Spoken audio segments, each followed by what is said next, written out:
Flamujt nuk janë thjesht copa bezeje me ngjyra, ata janë pasaporta vizuale e identitetit kombëtar. Çdo ngjyrë dhe simbol ka një histori, një kuptim, një mesazh, por cili është simboli më i përdorur në flamujt e vendeve të botës? Ylli, simboli më i përhapur në të gjithë botën. Sipas të dhënave, ky simbol është më i shpesht në flamujt kombëtar. Ai gjendet në 61 nga 198 flamuj që përbën rreth 1/3 e vendeve të njohura nga OKB-ja.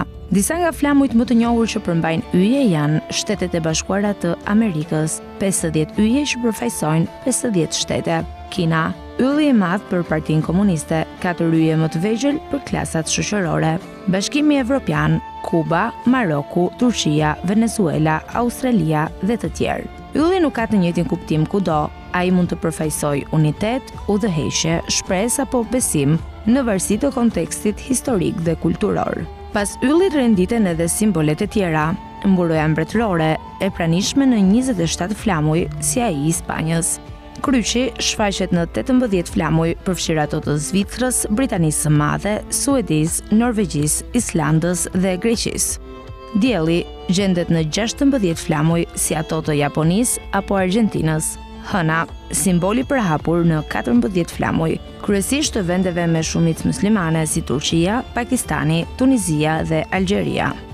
Ngjyrat nuk janë zgjedhje estetike, ato mbartin simbolik të fortë kombëtare dhe shpirtërore. E kuqja është ngjyra më e përhapur, simboli i gjakut, fuqisë ose sakrificës. Bluja përfaqëson qiellin, detin dhe qetësinë. E bardha simbolizon paqen, pastërtinë dhe virtytin. E gjelbra lidhet me natyrën, islamin ose shpresën. E verdha përfaqëson diellin, arin ose begatin.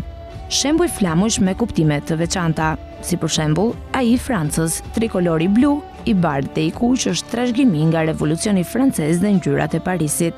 Japonia, një rreth i kuq mbi sfond të bardhë, simbolizon diellin dhe perëndeshën Amaterasu.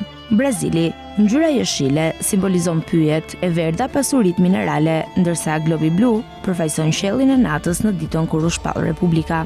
Meksika dhe Italia ndajnë të njëjtat ngjyra, jeshile, bardhë dhe kuqe, por kuptimet dhe përmasat janë të ndryshme. Flamuri meksikan përfshin një stem në qendër që përfaqëson një legjendë.